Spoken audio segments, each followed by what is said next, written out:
কায় চিত্ত থেকে প্রশমন অবস্থা ধারণ করিব, তাই কি হয় যে প্রশান্তি বলয় সৃষ্টি হয়, চতুর্দিকে প্রশান্তি।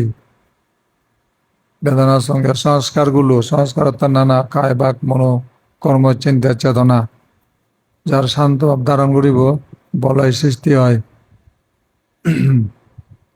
এই মানে এই সমস্ত কায় চিত্ত প্রশমন বলয় যাকে সৃষ্টি হয়, ব্যক্তিবর যাবতীয় ব্যক্তিবর চারিপার্শ্বেদি সেই বলয় কারণে তার প্রশান্ত মন দ্বারা তার উৎক্ষিপ্ত বিক্ষিপ্ত চঞ্চল সমূহ চলে যায়। তারপরে সেই কায়চিত্ত থেকে প্রশমন হয়, তাহলে সেকে মনোযোগ হয়, দান করতে মনোযোগ, অর্থাৎ কুশলের মধ্যে মনোযোগ, শিল্পলাতে মনোযোগ, সাধনায় মনোযোগ, সৎ কাজে সৎচিন্তায় মনোযোগী হয়। কায় চিত্তে না থাকিলে প্রশান্তির ভাব স্থূলধৃত মিন্তুল্য আকুল স্বভাব। যে ব্যক্তিবর কায় চিত্তের মধ্যে প্রসন্নতার অভাব, প্রসন্নতা ন থাকলে যদি মাছ কুলত তুলে দেওয়া হয়, মাছ যদি কুলত তুলে দেওয়া হয় যেমনি সমস্যা বোধ করি নেই, ইন্দি মানে ফাল্লাই অস্থির করি, হি হদে যে সমস্ত তার অবস্থান সৃষ্টি হয়, উপায় নাই,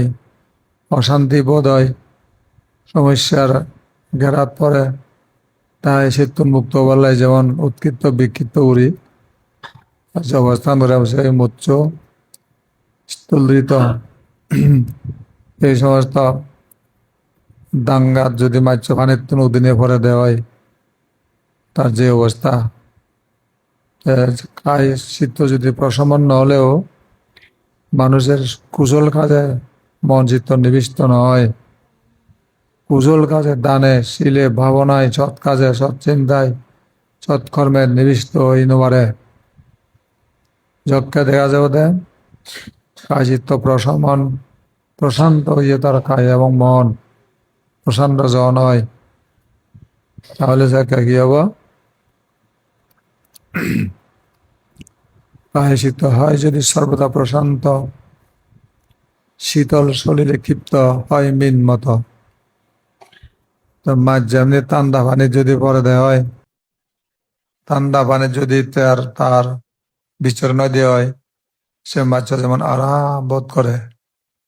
নিরাপদে ইন্দ্রিয় বিচরণ করে, তার শক্তি সৃষ্টি হয়। কিন্তু মাদি উড়ে তার এই শক্তি খর্ব হয়ে যায়। সে কারণে এই যে মনচিত্ত অপ্রসন্ন কারণে মানুষ কায়িক কর্ম, মানসিক কর্ম, মনোকর্ম বিক্ষিপ্ত হয়, চঞ্চল হয়। সেই সময়কাল হলো দেয় যে সময়কাল দুশ্চিন্তা, দুষ্কর্ম, দুশ্মন বা দুর্ভাগ্যর মাধ্যমে জীবন খাদে, সেভাবে জীবন হাদাদে তার পাপের বোঝা বেড়ে যায়। সেই পাপের বোঝা বেড়ে যায় বিদায় তার অশান্ত ইহলোকে পরলোকে অশান্তি ভাগিয়ে হতে বাধ্য হয়, অশান্ত মন্দ সেই মানে দুর্গতি প্রাপ্ত হন। আশ্রয় যখন শূন্য হয়, যখন অশান্ত মন প্রাণ অশান্ত খায়, তারা কোথায় শান্তি পাবে? যেমনি নিশ্চয়তা নেই,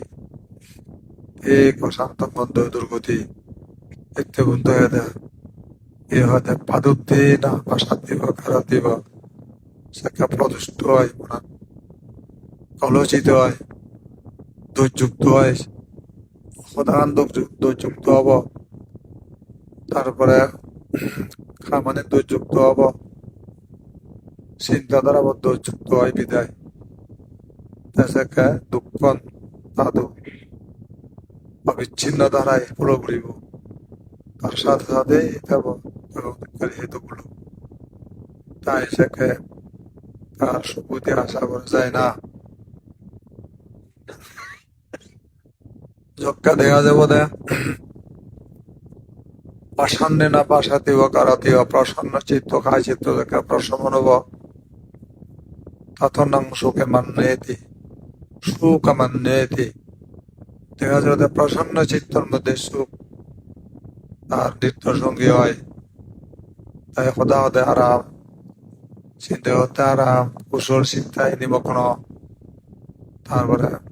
সি হয়ে কর্মরে দোল দোল ভাম ঘুরিলে নিজের কল্যাণ সাধন করে পাষাণ্যে না প্রসন্ন চিত্ত উৎপন্ন করে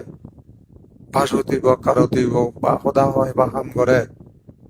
তারা দোল হাম ঘুরিবতে তার মানে উৎসাহ উদ্দীপনা দেব আশা আকাঙ্ক্ষা পূরণের জন্য সেই লক্ষ্য অধিষ্ঠা আরাম পায় বিদায় সে মানে আরাম পায় সে কারণে তার যে মানে সারিবার মনে না হয় আর বাদ দিবার মনে না হয় এতে যে ব্যক্তি সদাপন্ন ধর্মস্রোত পরে জল্পনা কল্পনায় দিন অতিবাহিত নগরী সংযত সদালয় আরাম বোধ করে তারপরে কর্ম সংযত কর্মগুলো তার চিল ভাবনা আদি আরাম বোধ করে দোল দোল হদা হনে হয় কর্মে এনকারেজ করে এবং নিজে সৌভাগ্য হইনে হয়ে দেয় নিজের কন্ট্রোল রাখায় যার ফলে বিকৃতি হবার নতানা কারণে দুঃখ এবার কোনো পথ পায় যেতে যত এই প্রশান্ত মনার যদি পরিবেশ কাদের যদি রাখাই দিয়ে হয় পরিবেশ সৃষ্টি করে দেওয়া হয় সেই পরিবেশ মাঝন মধ্যে রইয়ে যার নাম হয় ইয়া পূর্ণ বিশ্বাম কারা এসেতে সঙ্গে সংস্কারের নাম গায়ক হয় গায়ক চিত্ত প্রশমনে প্রশান্তি বলয় প্রশান্তি বলে একা সৃষ্টি হয় কায় চিত্ত প্রশমনে প্রশান্তি বলয় তাই হইতে এই প্রশান্তি আর কি সঙ্গ মানে ইয়া সপ্তবুদ্ধকে ইয়া অঙ্গ উন্নতম কুশল কর্মের মাঝে অতি শ্রেষ্ঠতম সত্য বৈজ্ঞান মধ্যেও স্মৃতি ধর্ম বিষয় বীর্য প্রশান্তি উৎপন্ন হয়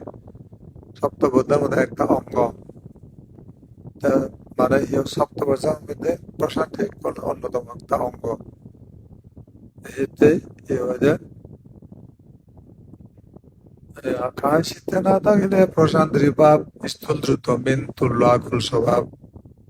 কায় শীত চকা প্রশান্ত নতেব উলত তুললে মাজত অশান্তি বোধ হয় বেহারাম বোধ হয়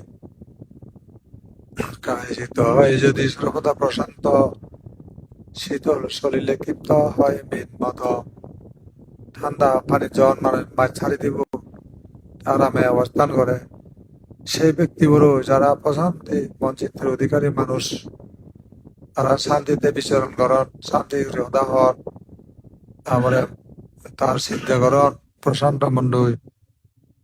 হাম করেন সে কারণে বুদ্ধের এই পূর্ণবী সংস্কার কর্মীগণ তার যে উত্তেজনা নেই ধৈর্য তারা সহ্য দেব লক্ষ্য উদ্দেশ্য দেব সুগম সুন্দর সুবোধে গমন চিন্তা চেতনা দেব তারপরে দলীয় কথাবার্তা সবসময় কুশল বাক্য সমূহ প্রয়োগ করা হব কখনো দুষ্কর্ম দুষ্বাক্য দুশ্চিন্তার মধ্যে নথায় সে কারণে তার সেই মানে সুন্দর প্রশান্ত মনচিত্ত তার সুখের সাগরে নিয়ে যায়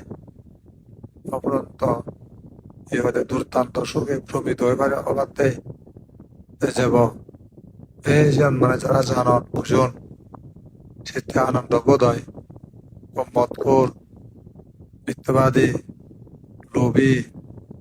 তারপরে নিষ্ঠুর সে মানুষ হয়েছে শান্তি নাই তো মানে কি উত্তেজিত মন প্রদুষ্ট মন চিনি হইতে যারা চিনি তেবাক সে প্রদুষ্ট মন মানুষ বার বসা বই বেড়া হয়তো দিছেও সেই পারাক্রান্ত ভাবে পারাক্রান্ত আবার বসালে লুটে দই নেই বিচরণ করতে হতো অসুবিধা বোধ হয়। তারপরে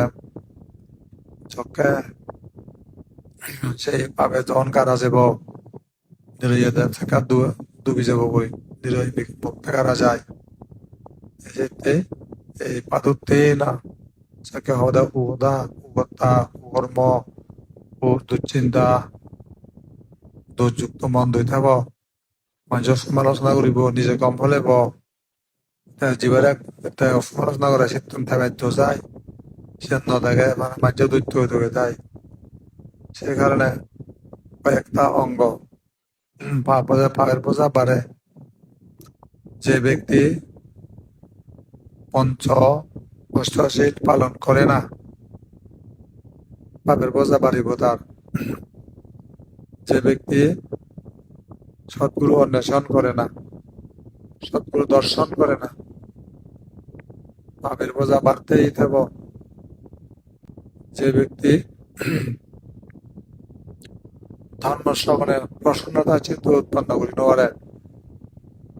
ধর্ম শ্রবণ দূরত্বায় তাহলে সে ব্যক্তি পাপের বোঝা বাড়ি যাব। আমরা যে ব্যক্তি সবসময় ক্রোধ বুদ্ধি ব্যতীত ক্রোধ চিন্তা লই পরশ্রী খাতর হইতে তাহলে তার পাপের বোঝা বেড়েই যাব। ভাড়া আমার যোগমাল গঞ্জ ভাই পরশ্রী খাতর অর্থাৎ এখনো ব্যক্তির কমা তাই সৈন্য হইব সেনা বিরুদ্ধ অর্জন করিব নিজেও করি নোৱাৰিব আপনারা গল্যও কম বিরক্ত পায় দুঃখের বোঝা লয় যায়। তারপরে সদ্ধর্ম শ্রবণ করে না প্রসন্ন মনে ধর্ম শ্রবণ করে না প্রদুষ্ট মনে ধর্ম কথা শুনলে বেজার ভাই। তারপরে পরশিদ্র অন্বেষণ করে পরর দুচ্ছত হয়ে থায় চিনিলে সত্যও পায় সমালোচনা করে তাই সে নিজের মধ্যে আছে কোনোদিন নেই আরো শীতন বেতে আরো মারামারি করে কিন্তু দাদি তার নিজে কম ফলায় সেই মানুষ দুঃখী মানুষ। তারপরে আরো সংঘক্ষেত্রের বাইরে চলে সংঘক্ষেত্র তাদের নেই সংঘক্ষেত্রের বাইরে গৃহীতা অন্বেষণ করে মানে অন্যদিকে অত্যাব্যয় করে মনত জিলানত অত্যাব্যয় করিব অপরকে অন্যায় ক্ষেত্রে অত্যাব্যয় করিব অবসর দিকে অত্যাব্যয় করিব। তারপরে যে সমস্ত যে কর্মে তারপরে কুচিন্তায় সবসময় বসবাস করিব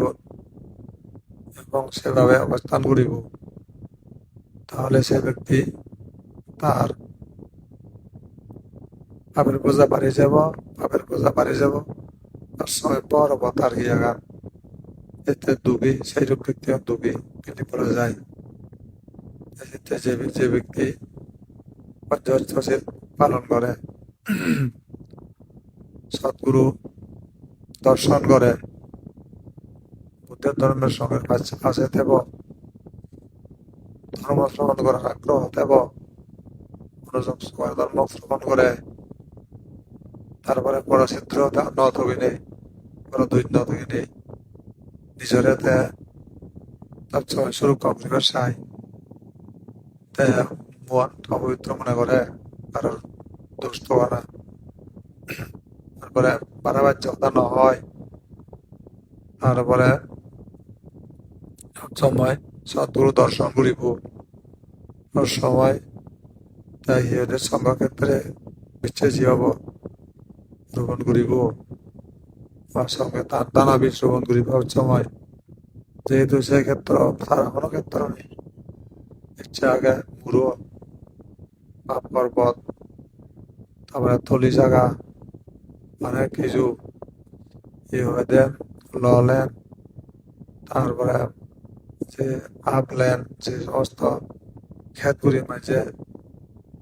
ফসল মৃত্যু থাই সেদিন কিন্তু এই ফসল যকে এ ফসল যাকে চাষ করিব জন্ম মৃত্যু বন্ধ করে দেয় এই ফসলের ফল লাভে এই ফসলের ফল লাভে জন্ম জোড়া মরণ বন্ধ হয়ে যায়। সেই কারণে বুদ্ধ এই শ্বাস বেশি গুরুত্ব দিয়ে আর শ্বাস নয়। তারপরে নাগরিক ব্যবসা কৃষি নয়, এই সে ওদের যে নিবিষ্ট কর্ম শুধু প্রসন্ন মন, প্রসন্ন চিত্ত, প্রসন্ন চিত্ততে মন নয়, প্রসন্ন চিত্ততে হত্যা না করে, পরখা হলে নয়, বিষধা নহয়, হত্যা নগরে, নেশা তার পাশে নবারে, নেশাবান চলে না, বেগ বিদিং পরমদা নহয়, প্রসন্ন চিত্ত নয় বিদায়, পরমদা হব, পরচিত্র তগিব, অপ্রসন্ন মন, লোভী হব, অদমিত লোভী, হিংসুক, ইহদের পরের ক্ষতি সাধন চিন্তা, পরের বারের সহ্য নয়, এমন দুর্মনে করে থাকব, প্রদুষ্ট মন তারা হইতে, লোভ, হিংসা, রসিক কঠোরতা, তার নিত্যানুভূতিক চর্চার বিষয়, এসেছে সল, কপটতা, সুগলি, নিরর্থক আলাপ, রুক্ষ ও খরগোশ কথাবার্তা নিত্য সঙ্গী হয় তার। তাই সে ব্যক্তি অশান্তিতে বিরাজমান, অশান্তিতে বসবাস করে, আর মৃত্যুর পর অশান্তি বোঝা বলে যায়, কোথাও শান্তি হেবার ঠিক না নাই, ইহত গেলে অশান্তি, বোধ গেলে অশান্তি, যে পূর্ব দরিদ্র পর্যন্ত এবং সে প্রজা গ্রহণ দেয়, সে প্রজা উর্ব যত যায় সত নিরাপদ নেই, ইন্দিরা শিশিকরণ, ইন্দিরা বলল লড়ান, ইন্দিরা দাবিদন দিন দাবিদন, ছেড়ে দিয়ে আস্থা ঘুরেছে নিজে পরে গই, ঠিক চাই যে সেই দুর্মরা ব্যক্তি অশান্ত মন লই, উৎকৃত বিক্ষিপ্ত চিন্তা চেতনা লই, ছেড়ে দিয়ে অপায় সারিয়ে আস্থা ঘুরেছে নিজে তার বসবাস করা পরে গই। এই সে কারণে তার ইদা তাপ্পাতি, বাচ্চা তাপ্পাতি, বাবাকারে উভয়তা তাপ্পাতি, বেকাতাতে তাপ্পাতি, কেউ তাপ্পাতি, তুক্কাতিঙ্গাত সে ব্যক্তি নরক ত্রিচক প্রেত সুগুলো জিনিসে তাদের যে পাপের পয়সা লই দুঃখ পেবে তারপরে অন্তর্গল্প মহাগল্প পারি যায়, কেউ জানে না তার সে পয়সা হবে নিক্ষেপ করে খেলাঙ্গলা করিতে পারিব। সে কারণে সাবধান, এই মানে 7টা গুণগুলোর আগে প্রণমন চিত্ত দ্বারা বুদ্ধের পাশে থাক, যে ব্যক্তি বুদ্ধের ধর্মের সঙ্গে পাশে থাকব সে ব্যক্তি চতুর দর্শন করে বলি নেই প্রমাণ, যে ব্যক্তি পঞ্চ অস্থির পালেব তাহলে প্রসন্ন চিত্ত আগে বিলি তার প্রমাণ, যার প্রসন্ন চিত্ত নেই একমত কেব লোভে সুরতাই ঘুরিব এই আই। তারপরে সধর্ম শ্রবণ করিব, সধর্ম তার শুনোতে কম লাগে, এই তাহলে সে ব্যক্তি এই বেটার পয়েন্টটাই পরাচিত্র অন্বেষণ করি নিজেরকে প্রকাশ করে, নিজের দর্শন নিজের সুবিধায় নিজে আত্মদ্রোপ করে পরিবেশের দায় থাক বুঝি বন্ধুই। তারপরে সংঘক্ষেত্রের বাইরে গৃহীতা ন দেখে বুদ্ধ ধর্ম সংঘক্ষেত্রে শুধু এই পূজা করিব, বুদ্ধরে পূজা দেয় বলে জ্ঞানী হয়ে তাই ধর্মের পূজা দেয় সংযমী, সংঘরে পূজা দেয় ধনী হিসেবে গণ্য হয়। তারপরে এই শিক্ষা করি নেই দুর্লভ মানচিত্রা ছাত্র করি প্রসন্নহীনা প্রসাদিব কারতিব চেতা প্রদানে প্রসন্ন সদা প্রসন্ন কর্ম হয়, প্রসন্ন চিত্তে চেতনার কারণে প্রথম সুখ উন্নয়তি ছায়া বা আনাপায়িনী, তার পুণ্য আর ছায়া দুঃখে ছায়া যেমনি অবিচ্ছিন্ন দ্বারা করে ফলো করে কোথাও মানে চলে যায় না, তার পাশেই থেকে যায় সেই ছায়া সে ছায়ার ন্যায় তার পুণ্য কেন, মানে এলোক পরলোক সাথে সাথেই এটাও আর সারি ন যাব, ছায়া কারোর বোঝা নয়। ঠিক এই পুণ্য চাইজরে খিরি করে আনা পড়ে, লুট করি খিরি করে আনা পড়ে, গায়ে গায়ে তার মাঝে মাঝে ছায়ার মতো অনুসরণ করে। সেভাবেই প্রসন্ন চিত্ত উৎপন্ন করি, মানে কোনোদিন ক্রোধ করবেন না। অপ্রসন্ন চিত্ত দ্বারাই জীবনকে মানে এ বিপদগ্রস্ত করবেন না। বিশপ বিপদগ্রস্ত করে মানুষ অপ্রসন্ন চিত্ত লই নিজরে। তাই যে ব্যক্তি লুবি, অপ্রসন্ন চিত্ত, যে ব্যক্তি হিংসুক, অপ্রসন্ন চিত্ত, যে ব্যক্তি চঞ্চল, অপ্রসন্ন ইচ্ছুক, চঞ্চল, অসূর্যপরায়ণ, সেই ব্যক্তি তাই প্রসন্ন চিত্ত নেই তার প্রমাণ। তাই ক্রোধ রাগ কলু যে ইত্য কারণে চিত্ত প্রসন্ন নয়, নিজে নিজের জীব নয়। যেদিন অপ্রসন্ন চিত্ত নয়, সেদিন সত্য নিজের পরের। প্রসন্ন চিত্ত হলে মৃত পথে নিজেও প্রশান্তি উড়িতে বা অপরকেও প্রশান্তি বাক দিব, তার কারণে আরো অধীন হব। এই সামনে নিজের সেই অবিচ্ছিন্ন দ্বারাই চলমান নিত্য সঙ্গী সেই ছায়া, সেই পুণ্য। এইভাবে জীবনকে গঠন করো, তাহলে তোমার জীবন সার্থক হব। ব্যাখ্যান শুভ কামনা করি, তোমার